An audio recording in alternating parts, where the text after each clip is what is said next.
Santet itu juga dari etimologi dari dua bahasa, nyisan-nyisan kelet, nyisan-nyisan bentet. Bukan Lontar Yusuf itu sumber dari ilmu santet, tapi kan soal ada orang yang memotong-motong atau memenggal dari lirik-liriknya atau kalimat-kalimatnya Lontar dijadikan santet. Tulisan daripada Lontar sendiri itu ada usade, pengiwe dan penengen, ya. Pengiwe itu untuk kejahatan, penengen itu biasanya untuk kebaikan. Santet sendiri itu sebenarnya kan hal yang tidak tabu sebenarnya. Cuman pemahaman masyarakat awam bahwa santet Banyuwangi itu adalah hal yang membunuh.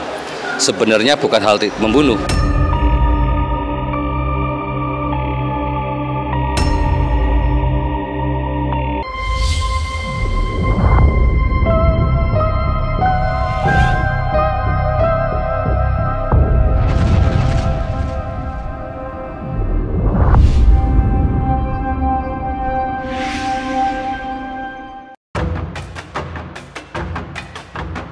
Dalam khazanah metafisika, santet yang dianggap paling sakti berasal dari Banyuwangi. Bagi masyarakat suku Osing Banyuwangi, santet memang sudah menjadi tradisi yang mengalir dari generasi ke generasi. Salah satu yang dianggap sebagai sumber ilmu santet adalah Lontar Yusuf yang sakral. Sebab isi di dalam Lontar Yusuf tersebut banyak dipotong-potong, dijadikan mantra yang kemudian dikenal sebagai santet. Bukan Lontar Yusuf itu sumber dari ilmu santet, tapi kan soal ada orang yang memotong-motong atau memenggal dari lirik-liriknya atau kalimat-kalimatnya Lontar dijadikan santet, apalah namanya, itu kan di luar kemampuan kami. Kalau isu santet, kalau versi Osing, santet itu justru pemikat, bukan yang mematikan. Kalau yang mematikan itu sihir di Banyuwangi. Tidak salah, tentu saja, jika ada yang mencuplik isi Lontar Yusuf untuk kemudian dijadikan sebuah sarana. Sepanjang bertujuan untuk kebaikan, masih bisa dipahami sebagai kebaikan. Toh khasiat penggalan Lontar Yusuf yang dijadikan mantra santet juga tergantung yang memakainya.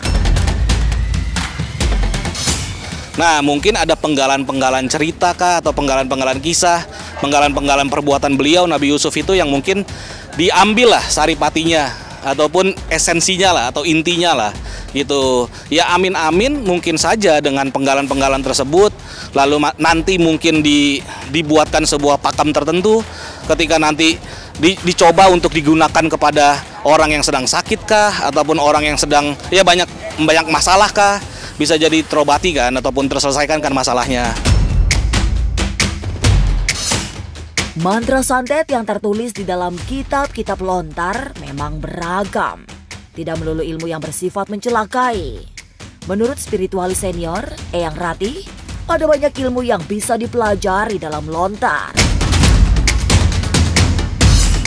Mulai dari jalur kiri yang menjadi sarana mencelakai, hingga yang biasa dipakai untuk pengobatan, bisa ditemukan dalam Lontar. Tulisan daripada Lontar sendiri itu ada usade, pengiwe dan penengen, ya. Pengiwe itu untuk kejahatan, penengen itu biasanya untuk kebaikan. Tentang pengobatan ada, itu namanya usade. Tentang mencelakai orang ada, itu namanya cetek, ya. Tentang kebaikan pun ada, tentang pelet, ya. Jadi di situ sendiri banyak ragam. Kalau seorang spiritual itu kan sudah manjing ya, sering puasa, sering tirakat. Kita baca Lontar, usade, misalkan pengobatan, ya itu manjing ke kita, ke dalam tubuh kita. Dan itu akan memberikan pencerahan. Zaman dulu tuh apa ya nggak ada, Mbak? Mau pelet, mau punya selir agar nggak cerewet, ya. Kalau dia dalam perkawinan, biar nggak dihujat dengan istri tua atau istri muda, biar rukun. Itu ada semua. Tinggal pengamalannya aja. Lalu mengapa santet memiliki makna yang negatif? Jangan kemana-mana, tetap subscribe, like, share, dan komen agar tak ada yang terasa ganjil di sekitar Anda.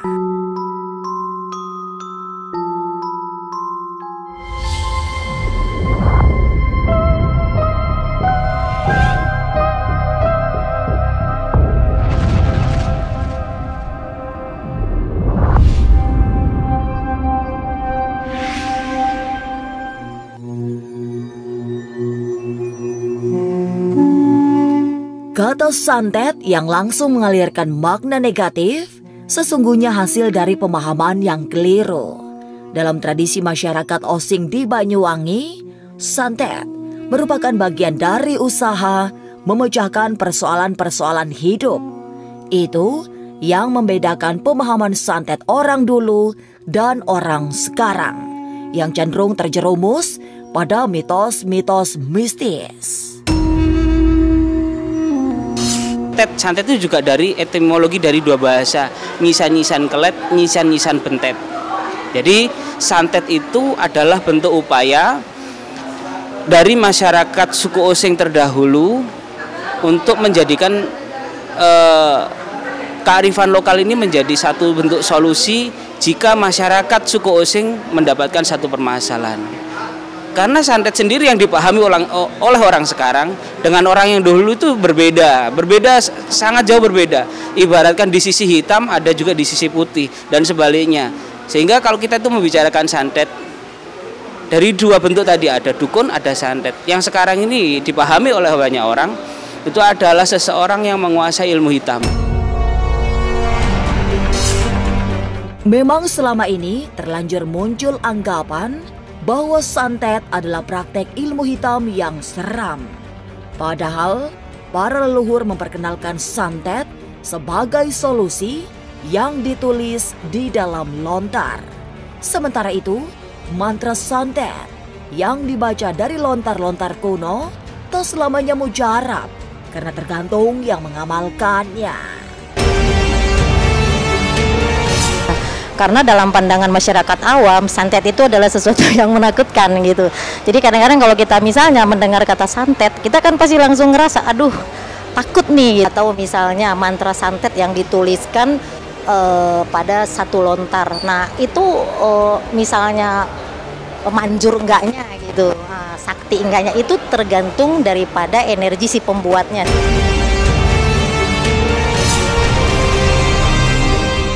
Bagi suku Osing di Banyuwangi, memahami santet tak pernah semenakutkan yang dibayangkan masyarakat secara luas.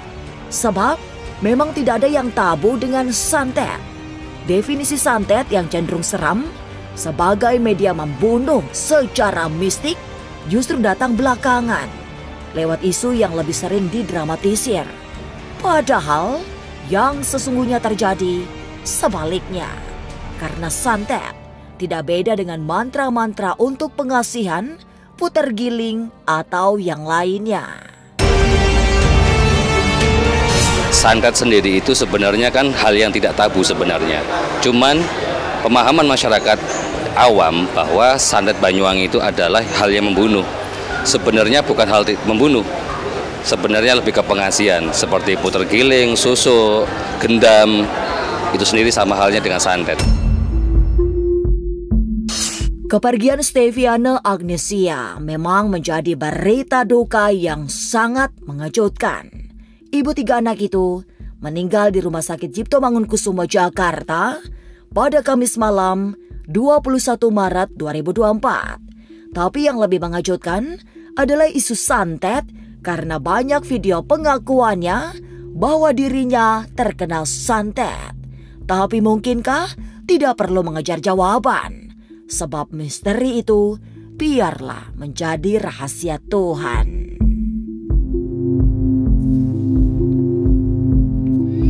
Sampai jumpa pada episode selanjutnya dengan kisah-kisah ganjil setiap hari Senin, Kamis, dan Jumat pukul 5 sore. Tapi sebelumnya, jangan lupa subscribe, like, share, dan komen agar tak ada yang terasa ganjil di sekitar Anda.